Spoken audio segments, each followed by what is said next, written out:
Welcome back to Opinionated. In the first segment, we heard from our guests, Dr. Abigail Bray and Colin Penta.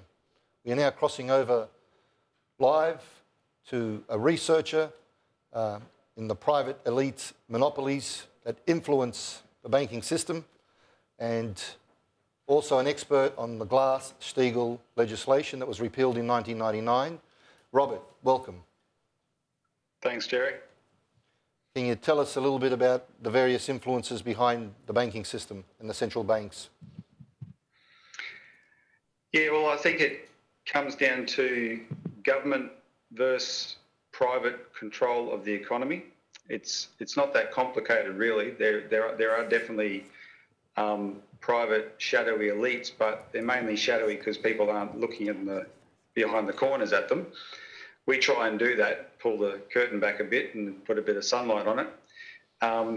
And the history is quite straightforward, but we sort of draw a timeline from the birth of the United States as a constitutional government in a world of empires largely controlled by family dynasties. And of course, those empires had a symbiotic relationship with bankers. And the Bank of England has already been mentioned. That was the most powerful of all. The Bank of England's private control of the British economy through its special relationship with the Crown. But with constitutional government, that was had to represent the people, and there's a term in the US Constitution of general welfare. You did see under democratic pressure, you did see this birth in the United States, especially of national banking, where the government said, okay, we can use banking as a power, we can use that power for good. And Alexander Hamilton actually began it. But fast forward to our era, and if we go to Glass-Steagall itself, you had a crazy financial system that is only matched by the craziness of the present. So the 1920s in the United States and around the world were really unhinged, a period of intense speculation. And this goes to a question you just asked in the first segment, Jerry, about, is there any possibility of success here in providing some protection and bringing and defeating these powers? Well, I think Glass-Steagall is a demonstration that Franklin Roosevelt showed that can be done. But the Glass-Steagall story actually begins with a fascinating tale just a few months earlier, where a young Sicilian lawyer was given the job of being the counsel for a committee in the US Senate on banking the committee had been running for a few years and got nowhere. And they were about to wrap it up just before Roosevelt got inaugurated. And the chairman of the committee decided to have one last attempt, and he gave the job of the lead counsel to a lawyer, a criminal prosecutor from New York named Ferdinand Pecora. And this guy looked at the banking situation at the time. This was 1933. 4,000 banks had collapsed in the United States since 1929, but the bankers hadn't suffered. The big Wall Street bankers, they were still very respected. Right? People just assumed that they were trustworthy. But he didn't look at their books as a banker. He looked at them as a lawyer. And what he saw in his mind was outright fraud. Robert, mate, I'd like to ask you something. In terms of the collapse of the banks, you mentioned 4,000 banks, and my research says that thereabouts, similarly so, 5,400 banks went bankrupt, collapsed. But they were then subsumed and amalgamated into the larger banks, by the larger banks. So it sounds like a corporate raid. Isn't this centralisation of banks a greater protective factor? Oh, no, absolutely not. I mean, we have that culture here in Australia. That's not... in the States, they had a different system at the time, with a lot of smaller independent banks. The consolidation of banking was not a protection. The protection is what Glass-Steagall provided when this guy Pecora showed that these banks were actually committing crimes. And so they passed this law, Glass-Steagall, that said, okay, realistically, the government can't police everything banks do, but the government is going to play a role. And this was a key thing. This was a philosophical change. Australia at the time was having the same debate. Should the government play a role in banking on behalf of the people, given the depression's on?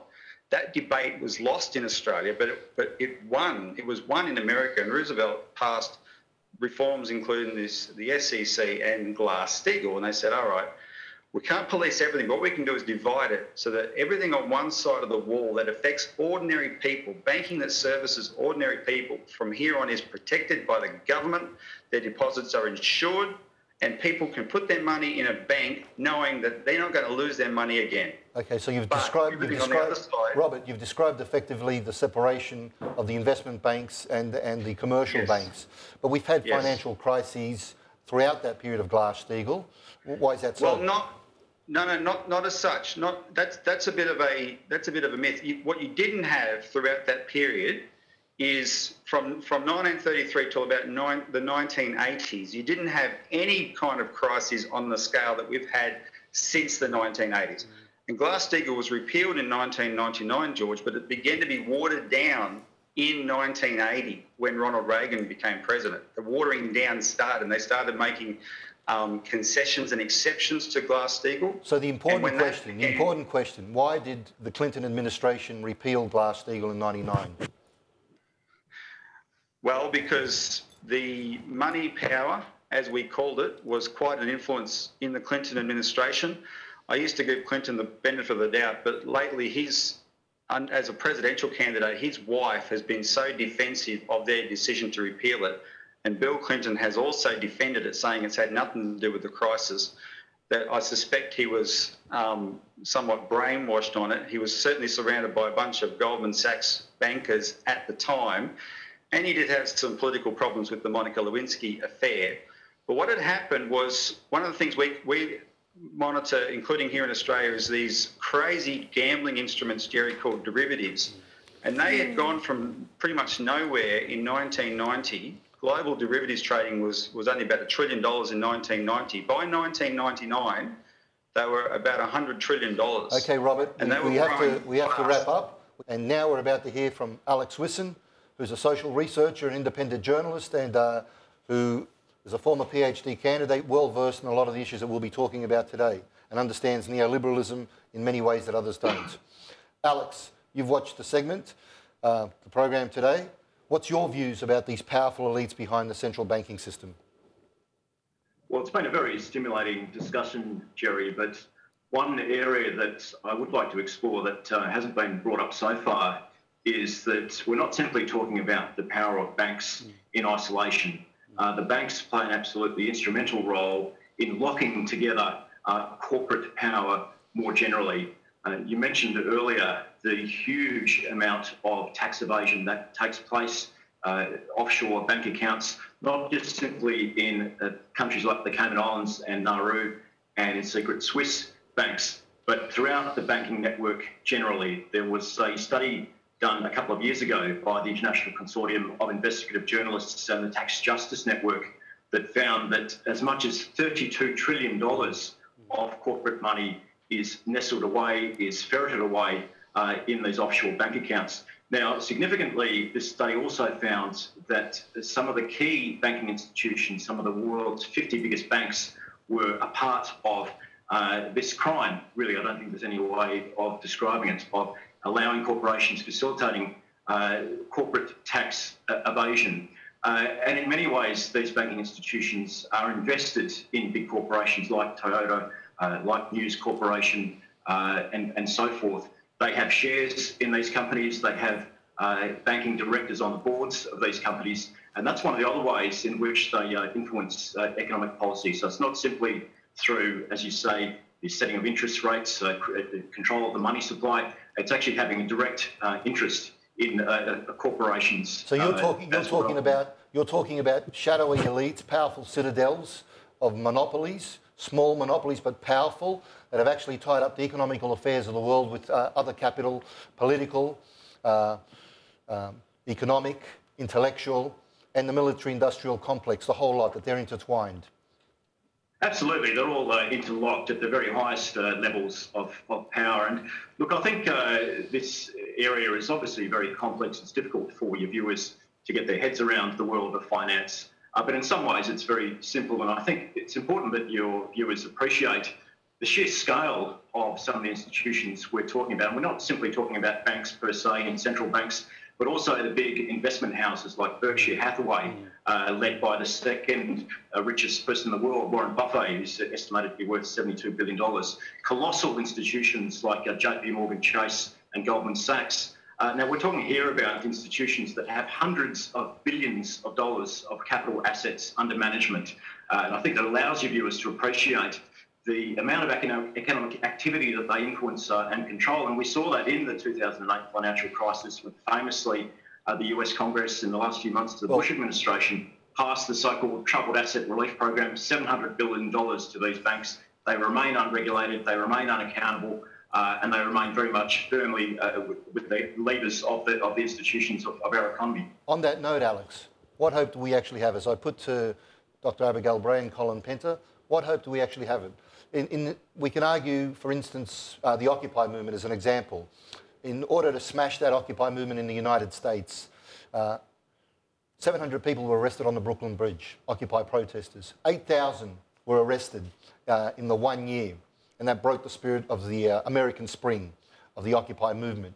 Is there any real hope? Is there any real hope that we can actually challenge this, what you're describing, in effect, a neoliberal, neo-fascist system? Well, you're talking there about the Arab Spring. Let's not forget the American Spring. Let's not forget the Arab Spring a few years ago as well. I mean, historians are already talking about 2011 as the year of revolts, rebellions, and revolutions. Now, things have deteriorated in many ways with what's happened in the Arab world, but one can go through the list of the social revolts, rebellions that have taken place throughout the world, from the Gezi Park movement in Turkey to Occupy there was actually a big workers' revolt in Bosnia that didn't get much coverage. All of these social revolts are connected because in one way or another they are directed to We've only got a minute left, Alex, and I'd like to ask you a quick question. Central banks are powerful entities that do actually supply money which they loan at interest. They are possibly the greatest benefactors of war. And for instance, the First World War, the Rockefellers made $20 million at that time. The central banks loaned $30 billion. Are these benefactors also the people who craft these wars to accumulate resources?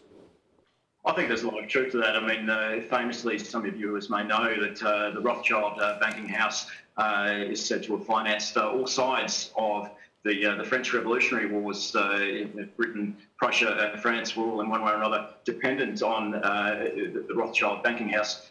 And again, I stress this point of interlocking, that clearly if you are in a position to control the money supply, weapons cost money. It's not simply those weapons manufacturers themselves, although they play a pivotal role as well and obviously profit greatly from the wars around the world. There's various interests involved, but just if I could just briefly mention Greece in this context, that I think that demonstrates very clearly the power that these banking institutions do have. Alex, we're going to have you back on. We've actually got to go to a commercial break, but it was powerful listening to you, and we will have you back on. Thank you, Alex. Absolutely. Thanks for having me, Joe. During the last Great Depression, a game was invented called Monopoly. Now think about it for a second, because Monopoly, nobody works at Monopoly. You just sit around the board game, and the bank gives everybody a bunch of money. And then they give you a piece to chase around the board. Every time you pass go, you get more money. There's quantitative easing. There's quantitative easing every time you pass go. And it's a real estate speculation game. And in the end, there's one person, after being a rent-seeking, rent-charging oligarch, ends up with all of the properties. Everyone else is bled dry, no matter the fact that they were getting money the whole time. The quantitative easing was being paid out the whole time. The asset price inflation of those houses and hotels on the Monopoly board reached astronomical levels, bankrupting the entire board. There's only one winner in the game of Monopoly, and this is exactly what we see in today's Western economies and economies around the world. It's free money from the Fed. People get a free entree through their credit card or whatever means. They race around these boards over and over again, but only one winner. And that winner usually, as we now know, is because they have engaged not with the luck of the dice, but more in terms of the kleptocratic overtures made surreptitiously to a corrupt and venal political class, whether it's Osborne here in the UK or Wall Street bankers.